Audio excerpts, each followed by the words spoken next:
আপনার আমার তাকদিরে যা লেখা হয়েছে এর একটা দানা আপনি বেশি খেয়ে পৃথিবী থেকে যাবেন না। আর আপনার আমার রিজিকে যা আছে তার এক চুল রেখে আপনি দুনিয়া থেকে যাবেন না।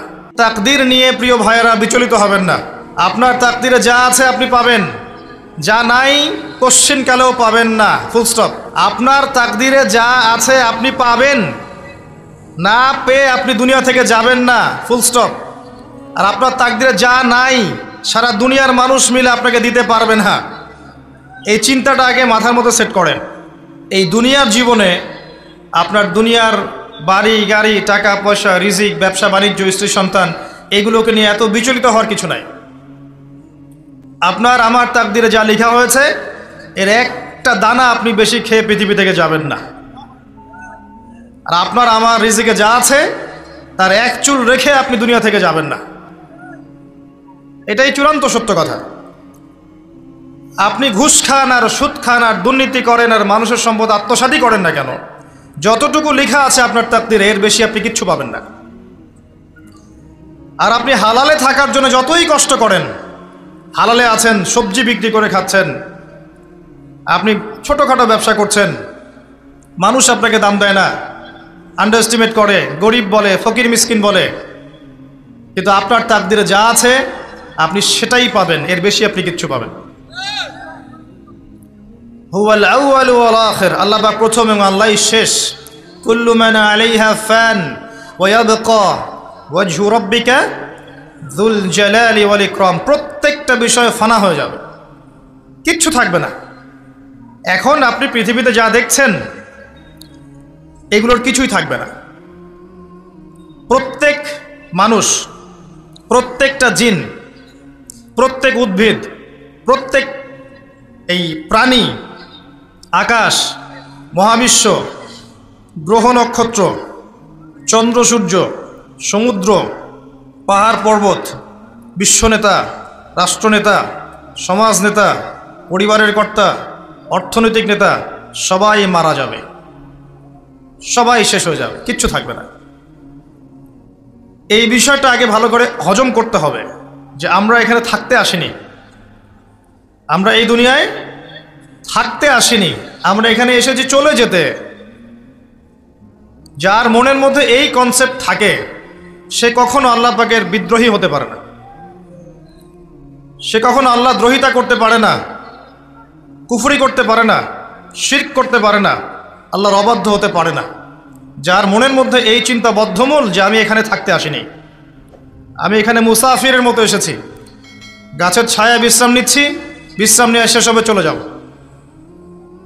যারাই আল্লাহ দ্রোহিতায় লিপ্ত হচ্ছে, শিরিক করছে, বেদাত করছে, হারাম খাচ্ছে, ঘুষ খাচ্ছে, সুদ খাচ্ছে, জেনা করছে, আল্লাহ দ্রোহিতা করছে, আল্লাহর বিধানকে অস্বীকার করছে, তারা ইনডাইরেক্টলি ধরে নিয়েছে যে তারা মনে হয় পৃথিবীতে চিরকাল থাকবে।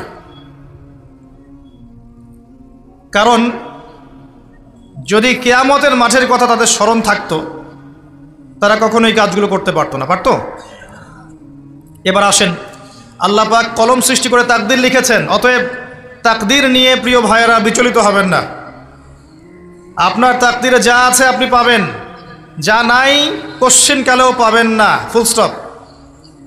আপনার তাকদিরে যা আছে আপনি পাবেন, না পেয়ে আপনি দুনিয়া থেকে যাবেন না, ফুল স্টপ। আর আপনার তাকদিরে যা নাই সারা দুনিয়ার মানুষ মিলে আপনাকে দিতে পারবে না। এই চিন্তাটা আগে মাথার মধ্যে সেট করেন। এই চিন্তা যার মধ্যে ইনস্টল করা আছে সে আত্মহত্যা করে না কখনো, সে হতাশ হয় না কখনো, সে ভয় পায় না, আল্লাহর পথে চলতে গিয়ে পিছু পা হয় না, সে জালেমের সামনে মাথা নত করে না। যার মাথায় এই চিন্তা আছে যে আল্লাহ যা লিখেছেন এটা হবে, যা লিখেন নাই সারা দুনিয়ার মানুষ মিলে সেটা হবে না, সিম্পল। এর মধ্যে আল্লাহ পাক পরীক্ষায় ফেলবেন, ওই বিষয়টা ডিফারেন্ট। আমি অবশ্যই তোমাদেরকে পরীক্ষা করব, ভয় দিয়ে, ক্ষুধা দিয়ে, সন্তানের কি ইন্তেকাল দিয়ে, ফসলের ক্ষতি দিয়ে, সম্পদের ক্ষতি দিয়ে আমি পরীক্ষা করব। কিন্তু যারা সবর করবে এবং যারা এই কনসেপ্ট রাখবে ইন্না লিল্লাহি ওয়া ইন্না ইলাইহি রাজিউন, এদেরকে আল্লাহ পাক প্রশংসা করেছেন, ইনশাআল্লাহ এরা সফল হবে। আল্লাহ পাক তাকদীর লিখে ফেলেছেন, তাকদীর নিয়ে টেনশন করবেন না, রিজিক নিয়ে টেনশন করবেন না। এখনকার যুব সমাজের সবচেয়ে বড় টেনশন রিজিক। একটা জব, একটা ভালো জব, একটা ভালো ব্যবসা, সে সিকিউরড লাইফ চাচ্ছে। রিজিক নিয়ে চিন্তা করবেন না। আপনার কাছে যে রিজিক আছে এটা আপনার কাছে আসবেই ইনশাআল্লাহ। হয়তো সময় লাগছে কিন্তু আপনার কাছে আসবে ইনশাআল্লাহ তাআলা। আপনি হালালের উপর থাকবেন, ন্যায়ের উপর থাকবেন। আপনি অন্যায় পথে রিজিক সার্চ করবেন না। আপনার তাকদিরে যে রিজিক আছে আপনার কাছে আসবে ইনশাআল্লাহ। এবার আসেন, আল্লাহ পাক এরপরে সৃষ্টি করেছেন মহাবিশ্ব। এই পুরো মহাবিশ্ব তাকদির লিখার পরে মহাবিশ্ব কয় দিনে? ফি সিত্তাতি আইয়াম, 6 দিনে। মাত্র 6 দিনে আল্লাহ পাক পুরো মহাবিশ্ব সৃষ্টি করেছেন।